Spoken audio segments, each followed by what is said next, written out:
So pag-usapan natin yung mga time management skills para umasenso sa buhay. So Solomon, anong time management skill ang nakikita mo? Well, let's start with a basic one. Organization. Now, it sounds simple, no?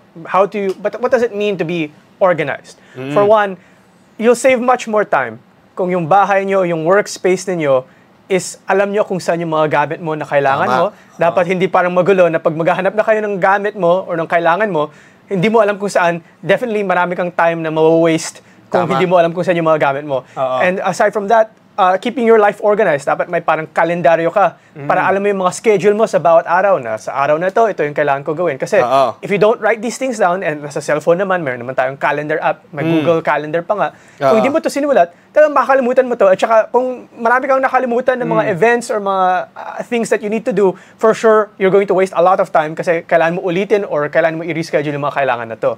So being organized means also having a tidy environment. No? Ibig sabihin, yung environment mo hindi nakakalat-kalat lang, pero talagang naka-segregate siya sa bawat kategorya, no, para hindi siya kalat-kalat, no. Tsaka naka-take note din doon kung ano yung mga ibig sabihin ng yung mga ginawa mo doon para pag kailangan mo siyang balikan, hindi ka nauubusan ng oras, no. Kasi time management nga nakakaubos oras pag magulo. Ang dami mong ginugol na oras just going through the clutter, no. Okay, second time management skill is prioritization. So yung priority, ibig sabihin dapat i-gauge mo yung bigat ng importansya ng ginagawa ng bawat task. And pag nalaman mo na kung ano yung mas mabigat at ano yung mas kailangan dapat mauna, yun yung i-organize mo na mas mauuna sa mga iba. Kasi kung minsan iba, nalilito kung ano ba uunahin nila, yung pinakahuling utos, o yung naunang utos, o yung nasa gitnang utos, o yung unang task, yung pinakahuling task, o yung bagong task lang na binigay, di ba, Solo? Oo, yeah. So maraming naguguluhan, especially pag sa workplace or kahit na sa school, di ba? Every day, maraming pumapasok na homework, maraming pumapasok na project. So inisip mo, gagawin ko ba yung kaka-assign lang ngayon? Or gagawin ko yung due na bukas? So syempre, yung basic advice dito is, kung ano yung pinaka-important, kung ano yung mas due na mas maaga, syempre yun yung gagawin mo na kailangan mong i-prioritize kaysa sa yung mga bagong binigay lang sa'yo. Kailangan mo rin yun nga, yung prioritization rin nga is you're understanding which needs to be finished first and which can be done later on. I think even as an engineer, diba, when it comes to construction and even manufacturing, there's something called PERT CPM, di ba, Morgan? PERT CPM, yun yung pag-organize ng mga activities. So, CPM means critical path method. Yung critical path na hindi mo pwedeng i-delay kasi yun yung mga activities na chain to each other. Pero may mga mauuna kaysa sa iba kasi yun yung priority na mauna bago magawa yung isa. Yung iba activities naman na wala dun sa critical path method, pwede mo siyang i-delay by certain few days or you can even do it sooner or later, depends on the resources available to you, which is time, effort, and money if necessary. No? So prioritization is key para umunlad ka at mag-succeed. The next one, actually, sa mga numbers of advice natin is goal setting. So, ano ba yung goal setting? It means you need to know where you are right now and where you want to be. Diba? If you want to be a professional manager, you have to start, you write that down. Na yun yung goal mo, to be a professional manager. And then that's how you understand what are the steps to become a professional manager. Yun nga, prioritizing, organizing, and working as a team with your fellow employees so that one day, ma-recognize ka na maging professional manager ka. So, when you set goals, you have to set short-term goals, medium-term goals, and long-term goals. So, ibig sabihin nun, yung mga short-term, yung kaya mo magawa in a shorter period of time. Yung medium-term goal, you need some more time. And yung long-term goal, yun yung overall plan mo sa kailangan mong mangyari or gusto mong mangyari sa buhay mo. So, may mga goal setting ka. And when you set goals, that's when you can plan, Kasi how can you plan for something kung bahala na? Yung iba kasi bahala na, kung ano man yung dala ng bukas, yun na lang yung tignan natin kung ano mangyayari. Kung wala kang goals, ang problema dyan, para kang lumulutang na barko pero wala kang destinasyon. Kailangan meron kang destinasyon. Now, whether these goals are accomplished, as long as you have a goal, you're traveling towards something that you want to accomplish. Maybe the goal may change, depends on the circumstances, but because you had an original goal, that's why your new goal was set. So it's always best to have short-term, medium-term, and long-term goals so that you can understand clearly what you have to do and what you have to prioritize and what you have to plan for. Okay, number 4 would be communication skills, no? Kasi when you have communication skills, it can really help your time management skills as well, because communication means you're able to communicate with the people that you need to do tasks for, or tasks with, the level of priorities that you have currently, and they can understand how they can work with you better to accomplish your priorities and your goals. Kasi kung hindi ka nakakapag-communicate, hindi ka naintindihan ng tao, parang tingin lang nila parang either hindi mo nagagawa kasi ayaw mo gawin or tinatamad ka, baka ma-misunderstand ka, di ba, Solo? Yes, in fact, communication or poor communication will waste so much time. For example, sasabihin mo, you work at a restaurant, ikaw ay waiter, may nag-order, sabi niya gusto ko ng sandwich. Sandwich lang yung sinabi niya. Hindi mo alam kung anong klaseng sandwich. Kinuha mo lang yun. Pumunta ka sa kitchen, sinabihin mo yung kitchen mo, yung customer gusto niya ng sandwich.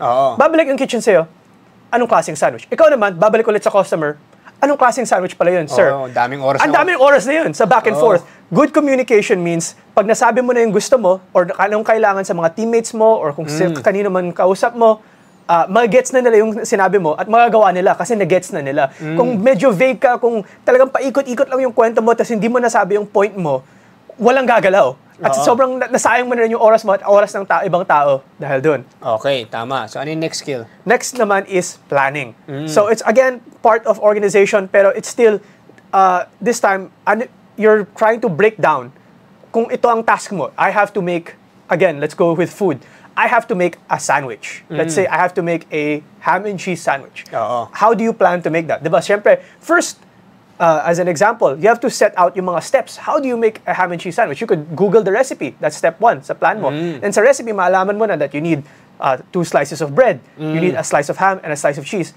And then you have to cook the ham, diba? So now you're saying, okay, kailangan ko muna i-cook yung ham kasi yun yung kailangan mauna.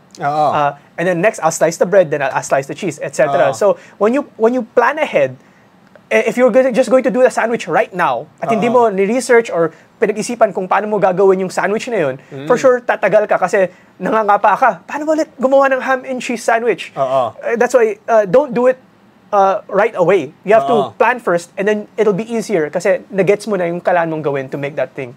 Tama. Kasi when you're planning, that means you have a schedule of things to do, ano? Whether it's a small schedule for something like as simple as planning a sandwich, may mga minute-to-minute ano yan eh. Or pagdating ng 10 minutes, kailangan nasa oven na siya. Pagdating ng 30 minutes, dapat tapos na yung oven. So may mga ano yun, scheduling. And also in the macro sense, yung sa bigger picture, sa araw mo, anong gagawin mo paggising mo? Magtutoothbrush ka ba muna? O maliligo ka muna? Or kakain ka muna? So, and then after that, anong unahin mo? Anong trabaho mo unahin mo, anong ipa-prioritize mo throughout the day. So kung meron kang plano for the day, mas maganda yung magiging time flow mo kasi hindi yung parang doon pa lang parang nanguhula ka. So ang dami ng time na nawawala kapag wala kang plano eh. So kung planado na lahat, magbago man yung plano, at least alam mo kung paano magbabago yung plano na susunod, no? Ma-adjust mo yun. Kaya mas maganda parati may plano kasi yung umpisa pa lang wala kang plano, talagang sabog-sabog yung oras mo kasi maraming oras na masasayang sa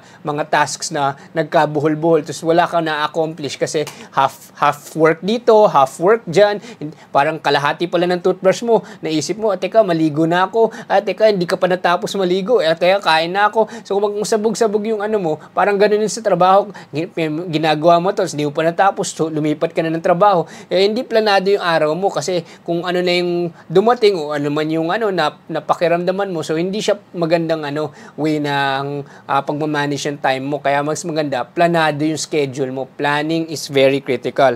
Okay, yung next one would be delegation, So itong delegation, marami magtatanong, delegation, ano ibig sabihin nito? Kasi when you delegate, ibig sabihin yan, you have to have people help you do certain tasks, no? Hindi pwedeng yung lahat buhatin mo. So, whether you're part of a team or you're leading a team, delegation is part of the goal, Kasi syempre, when you're delegating, like example, kailangan mo magawa yung tasks na to, pero may mga parts ng tasks na yan na kailangan mo ng tulong. So, you have to get help for yourself, no? Diba, Solo? Yes. So, most people will think that delegating is passing off work lang, which is something that managers do, diba? Siyempre, a manager has to pass work on to the different people under him. Pero delegation is also knowing na when work is assigned to you, kung may trabaho na binigay sa'yo, dapat alamin mo rin when to say no. Kasi kung sobra-sobra naman yung pinasa sa'yo, tapos hindi mo rin expertise, o di mali naman yung delegation. So, dapat i-refer mo rin yung work. Kunwari, dinelegate sa'yo, kung hindi ka engineer, dinelegate sa'yo engineer work.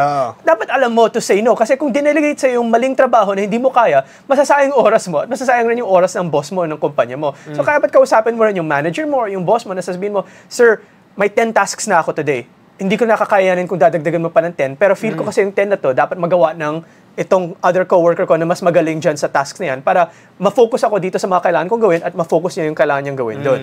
So delegation means finding the right persons for the tasks, to be able to complete the overall goal. So that's what delegation means. Hindi siya ibig sabihin umiiwas ka. Ibig sabihin nun, hinahanap mo yung tamang talento para sa tasks na yun. So whether you're part of a team or leading a team, So kung ka-teammate mo yun, kakausapin mo sila kasi nakikita mo na sila ang talagang babagay dun sa talento at task na pinapagawa. So okay, next, ano yung next? Ang next naman natin is stress management. Now, this is an interesting one kasi sabihin mo, what does stress have to do with saving time? You'd think na taking a break is technically a waste of time. It is not a waste of time, Definitely. To know when to rest. Kasi for example, if you're supposed to do 100 tasks today and you do it straight without breaks, mapagod ka. And eventually, yung mga other tasks mo, hindi mo na siya magagawa well. Burnout ka Burnout ka, you'll end up failing the rest of the tasks.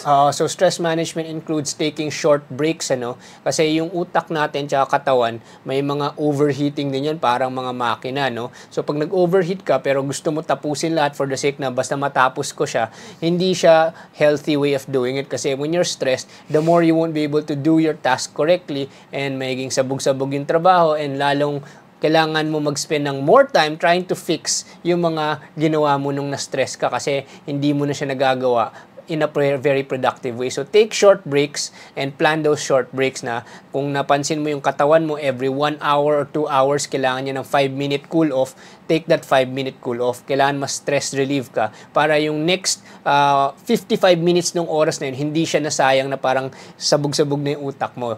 Alright, yung next skill naman would be problem solving, So problem solving means learning how to analyze, learning how to find solutions to a problem. Kasi in time management, there are a lot of problems that sometimes take up too much time if you're unable to solve them right away or even think of the solution. So thinking is part of the process kasi a lot of people they just want to start doing. But if you don't start thinking first kasi problem solving is thinking, If you spend more time thinking, then you'll spend less time doing. So instead of gawa ka nga ng gawa, puro mali-mali naman yung ginagawa mo, edi you're spending so many hours or minutes in a wrong direction rather than you spend time analyzing. Then when you do it once, you do it correctly, you spend less time doing, you spend more time thinking, di ba, Solo? Oo, and especially if you're problem solving, let's say may problema nga na harapan ka ng isang problema.